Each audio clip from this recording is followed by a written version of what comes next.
আসসালামু আলাইকুম রহমতুল্লাহ। প্রিয় দর্শক, আমার এই ভিডিওতে আপনাদের স্বাগতম।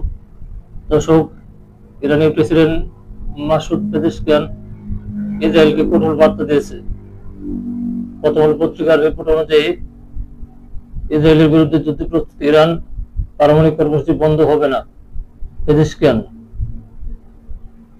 ইরানের প্রেসিডেন্ট মাসুদ পেজেশকিয়ান সাফ জানিয়ে দিয়েছেন, ইসরায়েল যদি ইরানের উপর যুদ্ধ চাপিয়ে দেয় তবে তার দেশ তার মোকাবেলায় সম্পূর্ণ প্রস্তুত।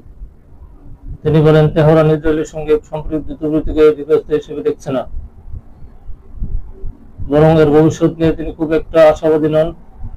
পাশাপাশি তিনি জোর দিয়ে জানিয়েছেন, শান্তিপূর্ণ উদ্দেশ্যে ইরান ও তার পারমাণবিক কর্মসূচি চালিয়ে যাবে। আজ বুধবার আল জাজিরায় প্রচারিত এক বিশেষ সাক্ষাৎকারে তিনি এই মন্তব্য করেন ইরানি প্রেসিডেন্ট মাসুদ পেজেশকিয়ান। ইসরায়েলের সঙ্গে গত মাসের 12 দিনব্যাপী সংঘাতের অবসানের পর এটি ছিল তার অন্যতম প্রথম সাক্ষাৎকার। ওই সংঘাতের ইসরায়েলের পক্ষ নিয়ে যুক্তরাষ্ট্র হস্তক্ষেপ করে এবং ইরানের পারমাণবিক স্থাপনাগুলোর উপর হামলা চালায়।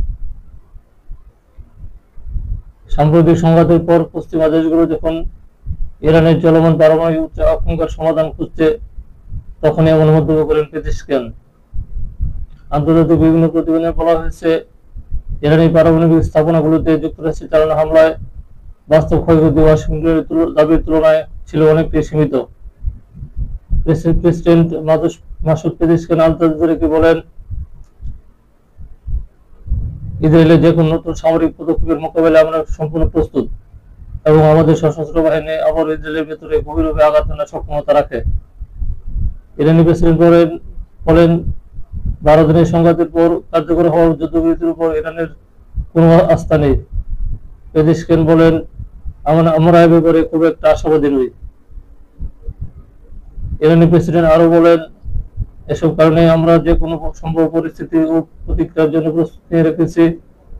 ইসরায়েল আমাদের ক্ষতি করেছে, আমরা তাদের ক্ষতি করেছি। তারা আমাদের উপর শক্তিশালী হামলা চালিয়েছে, আমরাও তাদের গভীরভাবে আঘাত এনেছি, তবে তারা নিজেদের ক্ষয়ক্ষতি গোপন করছে। পেজেশকিয়ান আরো বলেন, ইসরায়েলের হামলায় শীর্ষ সামরিক কর্মকর্তা ও পারমাণবিক বিজ্ঞানীর হত্যার পাশাপাশি গুরুত্বপূর্ণ পারমাণবিক স্থাপনার ক্ষয়ক্ষতি হয়েছে।